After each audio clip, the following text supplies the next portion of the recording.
سلام درود خدمت شما دوستان عزیز. من زلجلالی هستم از گارد ایرانیان. به جلسه سوم آموزش نصب و راه‌اندازی دوربین‌های مداربسته سری HD خوش اومدید. این جلسه برخلاف جلسه 1 و 2 که عملاً تئوری بودن، قراره که حالا به صورت عملی پیش بریم، که در انتهای این ویدیو تصویر دوربین رو روی مانیتور یا تلویزیون داشته باشیم. خب ما بریم سراغ این دوربین که کار رو انجام بدیم. ببینید سناریو خیلی ساده است. اینه که باید بین دوربین و دستگاه یه کابلی بکشیم. خب من اقلام میذارم کنار. بعد اینجوری بگم اقلامی که نیازه، یه سیمچینی، یه چاقو یا یه سیم لخمونی، حالا 4 سویای فازمتری برای باز کردن پیچ هارد و پیچ دستگاه و اینکه نصب کردن خود هارد، دستگاه، پاور دستگاه، موس که حالا داخل خود دستگاه است، در واقع دوربین، کابل ترکیبی. حالا گفتم دیگه من این یه کابل 1 متری نیم متریه، حالت تست، شما طبیعتا باید چند متر باشه. خب فیش BNC، فیش BNC، فیش نری برق و فیش مادگی برق گفتم توی ویدیو استفاده کنم. حالا این ضرورتی نداره، من استفاده میکنم که بهتر کار پیش بره. خب من وسایل اضافی رو میذارم کنار. اول با هارد شروع میکنم، یعنی کارمو با هارد و دستگاه. دوربینم میذارم کنار. خب ببینید گفتیم که داخل دستگاه موس و پاور هستش، اینا هم میذارم کنار. میریم اولین کاری که میکنیم، ما دستگاه رو هر پروژه که میخوایم بریم، میخوایم دوربین نصب کنیم، اولین کاری که میکنیم دستگاه رو باز میکنیم، پیچ‌های بغل رو باز میکنیم. حالا من یه سری کارا قبل کردم که زمان ویدیو زیاد گرفته نشه. خب ما پیچ باز میکنم دستگاه رو. بعد نوبت میرسه که ما هارد رو داخل دستگاه جاساز کنیم. ببینید خود دستگاه داخلش 4 تا پیچ داره، پیچ هارد این هست در واقع. هارد رو به این صورت داخل دستگاه میذاریم و اینکه ببینید پشت دستگاه در واقع به این صورت، خب به این صورت سمت فیشاش به این ور باشه، به سمت کابلا باشه، به این صورت میذاریم. 4 تا جای پیچ داره در واقع. اینا رو با پیچ هارد از این ور میبندیم. من این کارم قبلا کردم که دیگه زیاد زمان گرفته نشه. مرحله دوم چیه؟ مرحله دوم اینه که ما بیایم اتصال بین هارد و برد دستگاه رو برقرار کنیم. 2 تا کابل هست. یک کابل برقی که برق هارد تامین میکنه و یک کابل ساتا، کابل انتقال داده در واقع. خب کابل برق به کجا متصل میشه؟ ببینید به این قسمت از دستگاه کابل برق متصل میشه. حالا ممکنه تو دستگاه دیگه یه ذره تفاوت داشته باشه، حالا یه ذره معمول داشته باشه. به طور کل یکیه. خب به طور کل یکیه. من اینو به این صورت نصب میکنم، یه صدایی میده، یعنی اینکه حالا متصل شده. اینا کجا متصل میکنم؟ ببینید هارد 3 تا قسمت داره. یه قسمت حالت خارماننده، حالا ممکنه تو هارد یه ذره تفاوتی باشه ولی بیس کلی به این صورته. یک بخش حالت خار کوچیکی داره و یه بخش بزرگتری داره. طبیعتاً اینکه بزرگه به این قسمت بزرگ متصل میشه. حالا چون من هارد صفر شده دیگه گفتم این هارد به شما نشون بدم.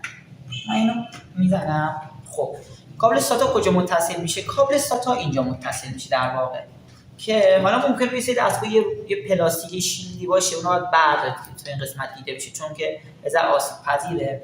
خب من اینو هم به این صورت میزنم به اینجا. خب این به کدوم قسمت متصل میشه؟ به کدوم قسمت از هارد؟ خدمت شما عرض کنم که به این قسمت از هارد در واقع متصل میشه. من حالا این کار انجام میدم و اینکه هاردم متصل شد. خب کار دیگه چیه؟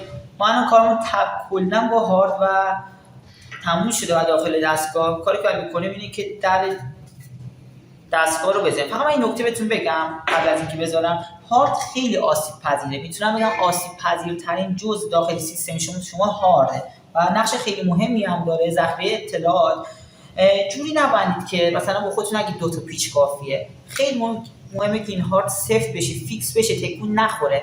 شاید باورتون نشه اگه یه ضربه اینجوری به هارد بزنم احتمال داره هارد از کابل تا آسیب ببینه. حالا در ادامه در رابطه با مراحل تو جلسات آینده در رابطه با عیب‌ها و مشکلاتی که ممکنه تو مسیر نصب این که حالا بعد از نصب بخوریم خدمت شما میگم، همین موارد هم 100% میگم. خب ما این کارو کردیم. حالا دیگه باید چیکار کنیم؟ من میام برق دستگاه رو اولا یعنی وارد مدار میکنم. ببینید داخل دستگاه خودش پاور داره، پاور 2 آمپر. خدمت شما عرض کنم که یک مشکلی که میتونیم به تولید کننده ها بگیم اینه که پاور 2 آمپر زیاد خوبی به کار نمیبرن. حالا برنده ایرانی بیشتر منظورمه. و پاور 2 آمپر به این صورته که اگه این کیفیت نداشته باشه ممکنه بعد از چند ماه دچار افت ولتاژ پیدا کنه، یه ذره کاهش پیدا کنه آمپرش هم، و اینکه دستگاه بالا بیاد اما هارد تشخیص داده نشه و هارد ذخیره نکنه در واقع، و این خیلی مشکل بزرگیه. خدمت شما عرض کنم به طور کل اگر قراره توی سیستمتون از هارد با ظرفیت بالا استفاده کنید، 2 ترا 4 ترا یا تا همون 1 ترا، ترجیح این پاور رو بذارید کنار، از این پاور 5 آمپر استفاده کنید که خیالتون راحت بشه. این الان ممکنه کار کنه، ممکنه بعد 1 سال بعد 3 ماه بعد 4 ماه بعد از کار بیفته و منم متوجه نشم چون دستگاه روشن میمونه، اما در واقع پاور اونقدر ظرفیت نداره که هارد رو هم کنار دستگاه بالا بیاره. خب من پاور رو میزنم به برق اینجا و این پشت سمت ورودی برقش این فیش برق رو میزنم. الان دستگاه روشن شد، چراغش روشن شد، نمیدونم دیده میشه یا نه. همچنین صدای هارد خیلی ظریفه و ضعیفه من دارم میشنوم و دستم که رو دستگاه کاملا حس میکنم. حالا که رو دستگاهیم گفتم میگم که بیایم این اقلام رو هم بگیم دیگه، یعنی این سوکت ها این پورت ها رو هم بگیم به چه صورته. ببینید اینا ورودی صدا هن که اگر بخوایم میکروفون متصل کنیم در واقع میتونیم از این قسمت استفاده کنیم. دو تا پورت USB هستش، یکیش که طبیعتاً برای موسه که حالا ما میتونیم از موس بیسیم استفاده کنیم یا موس سیمی. خب این که موس هم روشن شد.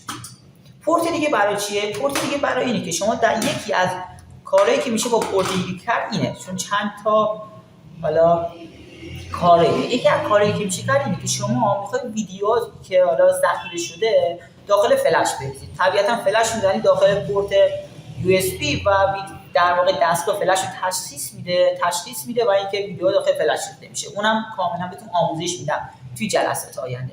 این چی؟ این پورت لنه. زمانی که بخوایم دور دستگاه رو به وای فای متصل کنید که انتقال تصویر داشته باشیم، در واقع دستگاه شبکه بشه، از این پورت لن استفاده میشه. البته این پورت لن استفاده دیگه هم داره، مثلا برای اینکه بخوایم دوربین IP بهش اضافه کنیم. این از این. دو قسمت دیگه مونده، یک حالت پورت VGA و یک پورت HDMI. ببینید هر دو اینا کارشون انتقال تصویره. تفاوتی که HDMI داره اینه که علاوه بر انتقال تصویر، انتقال صوت هم در واقع صورت میگیره از طریق این پورت. همچنین کیفیت بیشتری هم در واقع میتونه انتقال بده. و اینکه طبیعتا شما اگر دوربین میکروفون داری یا از میکروفون داخل سیستمتون استفاده میکنید، پس VGA در واقع چون صدا رو نمیتونه انتقال بده پس کاربرد نداره و ناچاریم از کابل HDMI استفاده کنیم. خب پورتای در واقع سوکتای پورتای BNC هم بهتون گفتم که برای اینکه کابل تصویر از طریق فیش BNC به اینجا متصل بشه. این از این. کار ما کلا الان با دستگاه تموم شده. دستگاه به برقه. حالا میریم وارد مرحله سوم. یعنی چی؟ یعنی اینکه بیایم دوربینمون رو از طریق یک کابل که در واقع کابل ترکیبیه، یه قسمتش فیش برقه یعنی کابل برقه، یه قسمتش هم کابل فیش BNC ده، کابل تصویر یا حالت کابل آنتنه که وظیفش انتقال تصاویر آنالوگ به سمت دستگاهه. این کابل ترکیب ما شکل گرفته. پس یک کابل برق داره، یک کابل آنتن یا کابل تصویر داره. من اینو با سیم دوم باز کنم کاملا دیده بشه. حالا شما میتونید با چاقو، با سیمچین، با هر چیز دیگه اینو در واقع انجام بدید. این کابل تصویره، اینم کابل برقه. قراره این کابل برق و کابل تصویر در واقع این یه سرش فیش، ببینید من یه سر فیش BNC قبلا زدم. دقیقا این برای یه فیش BNC میخوره که یه سرش به دوربین میخوره، یه سرش به دستگاه. من برای که وقت گرفت نشه این فیشو زدم دیگه. حالا تو این ویدیو خودم الان فیش BNC رو میزنم. خدمت شما عرض کنم وقتی ما این در واقع روکش رو برمیداریم، این شیلدش و این حالت رشته ها رو دور هم جمع میکنیم. این محافظ این روکش آلومینیومی هم حالا باید ما در واقع بکنیم. من اینو میکنم میذارم یه گوشه. خب اولین این دقیقا مثل فیش آنتن دیگه قبلا زده باشید کاملا میدونید به چه صورته. میام این رشته ها رو در واقع با هم جمع میکنم و میپیچم. خب حالا نوبت زدن فیش BNC میشه. من این فیش رو برمیدارم. اولین کاری که مهم انجام بدیم اینه که ما این دومش رو در واقع میندازیم داخل. خیلی وقتا پیش میاد که نساج میره بالا نردبون این کار رو انجام میده، این دومو یادش میره، اینو میزنه، بعدش اینو نذاشته دیگه، یا باید چسب بزنه که باز کنه دوباره دومش رو بذاره. من خب دومش رو اول میذارم، بعدش این که در واقع یه اندازه‌ای میگیرم که برش بزنم که این در واقع فیش BNC رو نصب کنم. بعد این سیم لوخ کنم برمیدارم و این که از اینجا به این صورت انجام. بعد چی کار میکنم؟ بعد این که باید بیام من با یه حالا 4 سو یا حتی چاقو کوچولو این فیشمو باز کنم. پیچمو من باز میکنم. خب و اونقدر باز نمی‌کنیم که پیچ در بره، چون اگه پیچ در بره خیلی با داستان داره.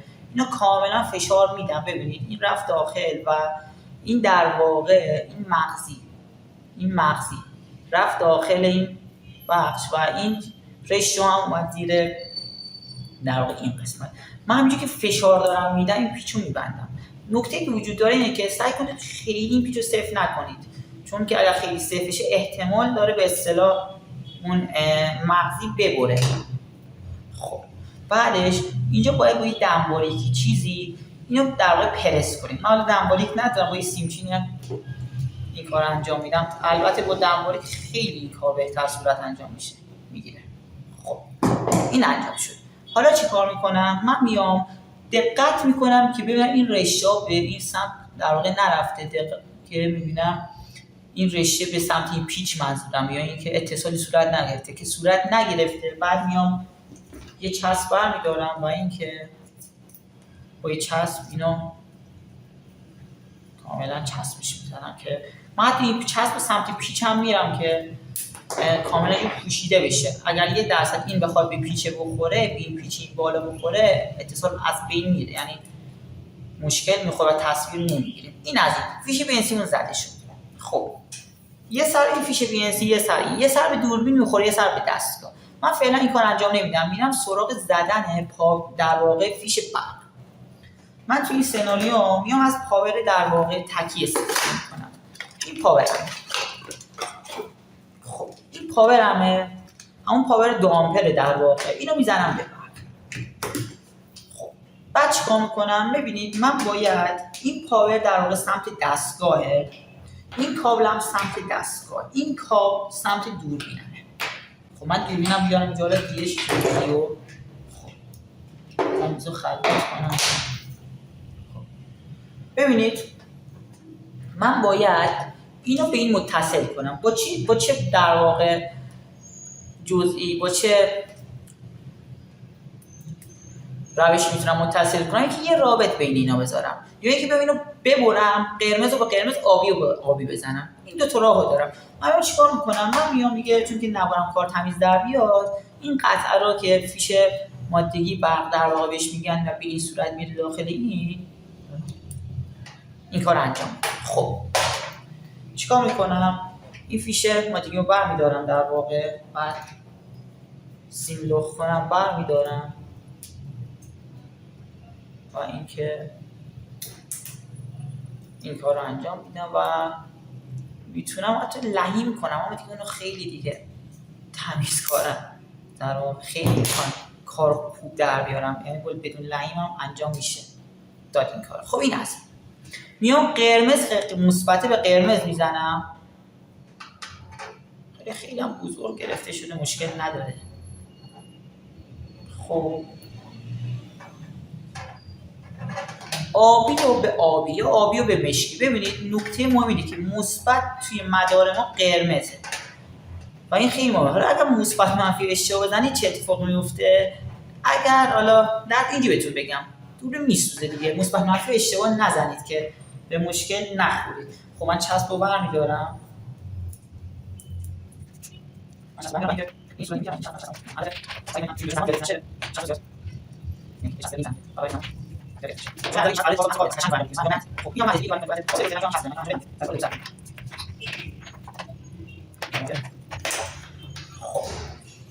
این است. این زده شد، این به این میخوره. خب ببینید من اینو بکشم سریع، چون که الان من اینو به این بزنم این مثبت منفی به هم بخورن در واقع پاور خراب میشه. این من میکشم، میام اینجا چیکار میکنم؟ اینجا قراره چه اتفاقی باز بیفته؟ قرار این در واقع به این بخش متصل شه. دو تا راه داریم، یا اینکه مثل موقع گفتم میتونیم سر پاور رو بکنیم در واقع به این بخش بزنیم، یا اینکه میتونیم فیش نری در واقع برداریم و اینکه اینو به عنوان رابط قرار بدیم. خب خیلی هم ساده است، اینم دقیقاً مثل فیش ماتریکی متصل میشه. من اینو این شکلی میکنم، بعداً پیچشو میزنم. خب باز گفتم مثبت به مثبت، خیلی هم بزرگ میکنم، نمیدونم چرا.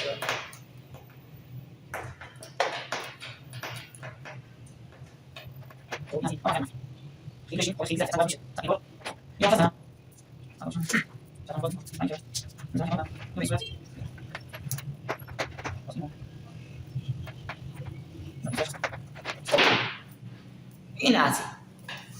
بعد چیکار میکنم؟ خب کار تموم شد دیگه. من هم فیشه برق رو زدم، در واقع هم فیشه BNC رو زدم. خب میام چیکار میکنم؟ در واقع این فیش سمت دستگاه قرار میگیره اینور و این هم سمت دوربین. میام چیکار میکنم؟ اینو به پشت دستگاه میزنم فیش BNC رو. من فیش BNC رو به کانال 1 هم میزنم. حالا اجباری نیست چون یه دوربین به کانال 1 بخوره. خب این از بعد چیکار میکنم؟ میام فیش برقمو به پاورم متصل میکنم. این پاور به برق خورده در واقع. خب آردم بذارم کنار. این است. بعد این فیش BNC رو چیکار میکنم؟ میام سمت دوربینم در واقع قرار میدم و این فیش برق رو هم دقیقاً به این صورت قرار میدم. خب ببینید این دوربین رو ببینید، زمانی که اگر برق در واقع درست من مثبت منفی رو درست زده باشم، وقتی به هم بزنم باید چراغ دوربینم روشن بشه. ببینید شما، آره چراغ دوربین روشن میشه، چون دوربینم دیده‌اش وقتی من دستمو به لنزش میذارم این چراغش روشن میشه. خب الان در واقع دوربین من فعاله. خب فقط برای اینکه تصویر رو روی مانیتور یا تلویزیون بیارم بالا باید با یک کابل VGA یا HDMI در واقع بین دستگاه و تلویزیون قرار بدم. من گفتم این پورتو من میذارم کجا؟ میذارم اینجا در واقع به این قسمت. اگه VGA بود به این قسمت اینو میزنم، فشار میدم و بعد با دستم در واقع اینا رو صفر میکنم. خب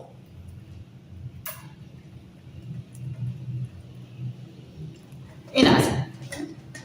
بعد چیکار میکنم؟ بعد در واقع بعد پورت ویژه‌ای به مانیتورم بزنم که این کار من انجام بدم. منتها نکته اینه که مانیتورم الان اینجا نیستش، یعنی توی تصویر دیده نمیشه. من برم مانیتور رو آماده کنم اینجا بزنم که قشنگ دوربین بگیرتش، چون اینکه تصویر بیاد بالا و ما در نهایت تصویر دوربین رو ببینیم. پس من مجدد برمیگردم. من مانیتور رو آوردم و این کابل ویژه‌ای که در واقع به دستگاه خورده رو، این کابل رو یه سر دیگه شد به مانیتورم متصل کردم که اینکه خدمت شما اصلا تصویر دوربین رو داشته باشیم. من مانیتور رو روشن میکنم. ببینید تصویر بدون اینکه من کانفیگ خاصی روی دستگاه انجام بدم، یعنی برم تنظیمات خاصی انجام بدم، اومده بالا خود به خود. تنها کاری که من کردم اینه که در واقع به واسطه کابل تصویرم ارتباط بین دوربین و دستگاه رو در واقع برقرار کردم و برق دوربین و دستگاه رو هم طبیعتا تامین کردم. کار خاص صورت نگرفت ولی تصویر اومده بالا.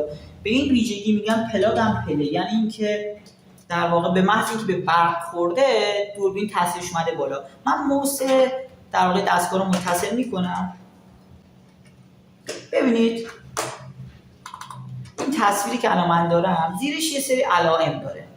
من فعلا تو این جلسه فقط یک نکات رو میگم، انشالله توی جلسات بعد تمامی موارد گفته میشه. همچنین علاوه بر حالا این موارد تنظیماتی مثل تنظیم تاریخ، ساعت، زمان و همچنین زبان رابط کاربری که حالا باید فارسی بشه رو خدمت شما عرض میکنم.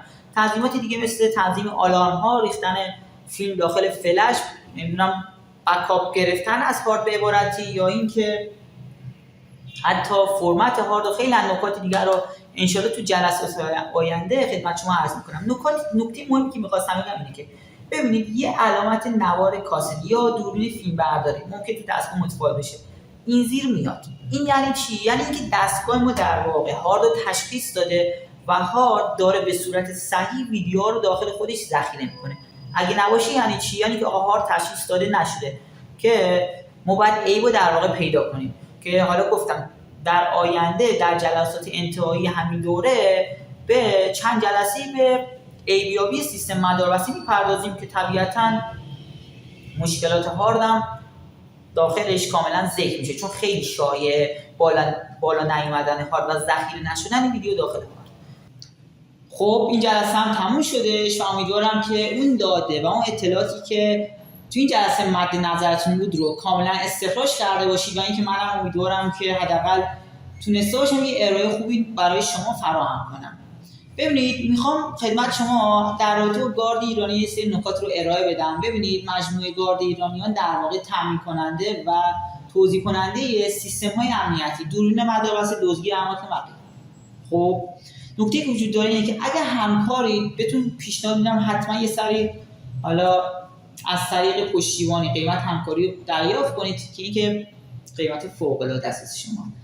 و همچنین اگر هم مشتری هستید بهتون پیشنهاد میکنم که حتما یه سری به پکیج‌های دوربین مداربسته، دزدگیرهای املاک بزنید و اینکه اگر هر سوالی، هر نیازی به مشاوره داشتید، بچهای گارد ایرانیان کاملا رایگان شما راهنمایی میکنن. امیدوارم که از این ویدیو لذت برده باشید. یا علی، خدا نگهدار.